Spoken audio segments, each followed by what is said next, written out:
ओम नमस्ते। आइए आज की चर्चा प्रारंभ करते हैं। शांति प्रकरण का 15वां मंत्र। ओम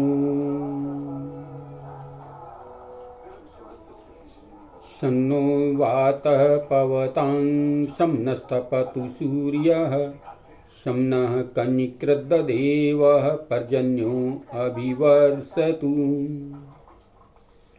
वातः वायु, नः हमारे लिए, सम कल्याणकारी हो, सुखकारी हो,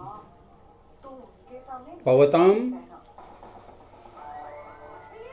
बहे, वह सूर्य है, सूर्य नः हमारे लिए, सम सुखकारी हो, तत्र तपे कनिकृत गड़गड़ाता हुआ, देव दिव्य, पर्वतः पर्जन्य बरसने वाला देव, मेघ, नः हमारे लिए, सम शांति को, अभिवर्षतु चारों तरफ से बरसे। प्रार्थना इस मंत्र में की गई कि प्रभु आपकी कृपा से वायु हमारे लिए सुख को बहा लाए, सूर्य हमारे लिए सुख का ताप तपे, गड़गड़ाता हुआ दिव्य मेघ हमारे लिए सुख बरसाए।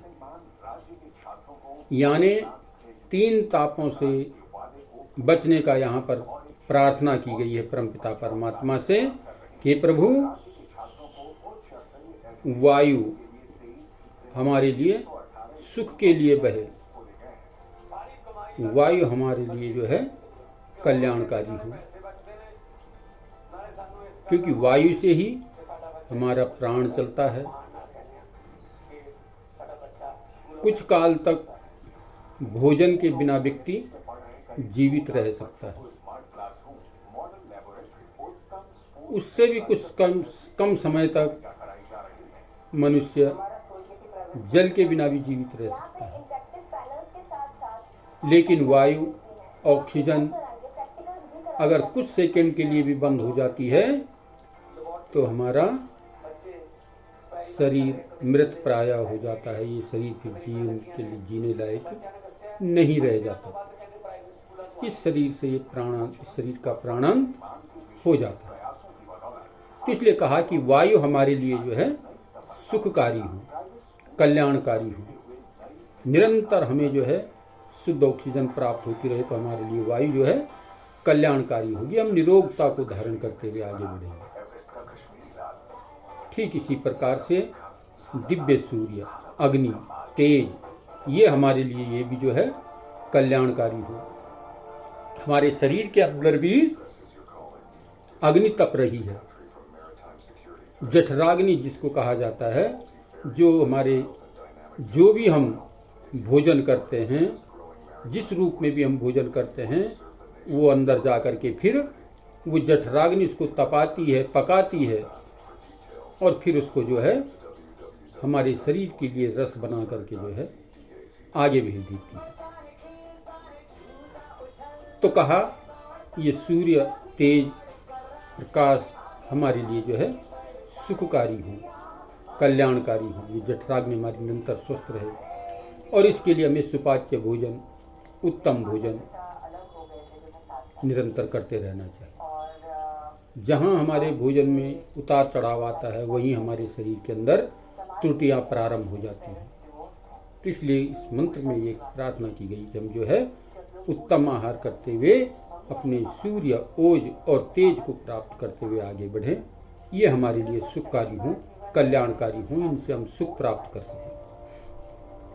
और ठीक इसी प्रकार से मेघ द्वारा बरसाया गया जल हमारे लिए कल्याणकारी हो। यानी समय समय पर मेघ बरसें और वो हमारे लिए उत्तम अन्न औषधियों का निर्माण करते हुए हमारे शरीर को स्वस्थ और निरोग रहने का प्रयत्न करें। तो इसमें 3 प्रार्थनाएं विशेष रूप से की गई हैं कि वायु अग्नि, सूर्य और जल, ये तीनों हमारे लिए सुखकर हों और ये तीनों हमारे शरीर के अंदर विद्यमान हैं। इनको उचित मात्रा में हम उपयोग करते हुए, इनका उचित बैलेंस बनाते हुए यदि हम अपने जीवन को चलाते हैं तो जीवन सुख और समृद्धिवान बन जाता है।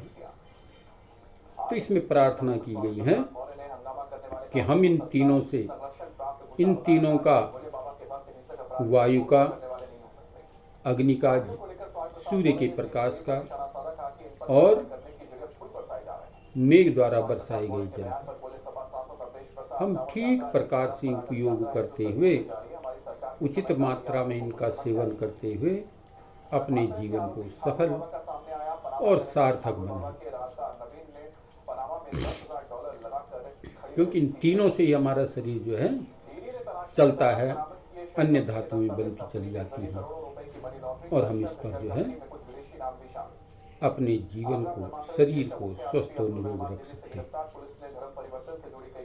इस मंत्र में बहुत सुंदर, बहुत बढ़िया तरीके से, बहुत ही मर्मित तरीके से बताया गया है कि हमें जो है वायु, अग्नि और जल का सदुपयोग करते हुए, ठीक ठीक उपयोग करते हुए अपने जीवन को आगे बढ़ाने का प्रयत्न करना चाहिए। तभी हम इनसे जो है सुख प्राप्त कर सकते हैं। तो इस प्रकार से हमारे विद्वानों ने इस पर रिसर्च किया और अनेक प्रकार से इसका उपयोग हमारे जीवन के लिए किया। जिस प्रकार से विद्युत तैयार की जाती है, अग्नि, जल और वायु के ही विवेक से की जाती है, और इससे नाना प्रकार के का उपभोग करके हम अपने जीवन को सफल और सार्थक करते हैं।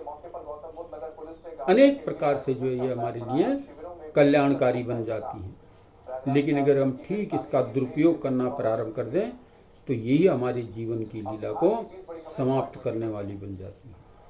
तो इसलिए इस मंत्र में प्रार्थना की गई कि हम अपने जीवन को सफल और सार्थक बनाने के लिए इन तीनों का उचित मात्रा में सेवन करते हुए, इन तीनों को ठीक रखते हुए, जल, अग्नि, वायु को जो है शुद्ध रखने का सबसे उत्तम और श्रेष्ठ उपाय हमारे विद्वानों ने बताया है कि हम निरंतर देव यज्ञ करें, जिसके माध्यम से हम तीनों को भी स्वस्थ रख सकते हैं और अपने जीवन को भी स्वस्थ बना सकते हैं।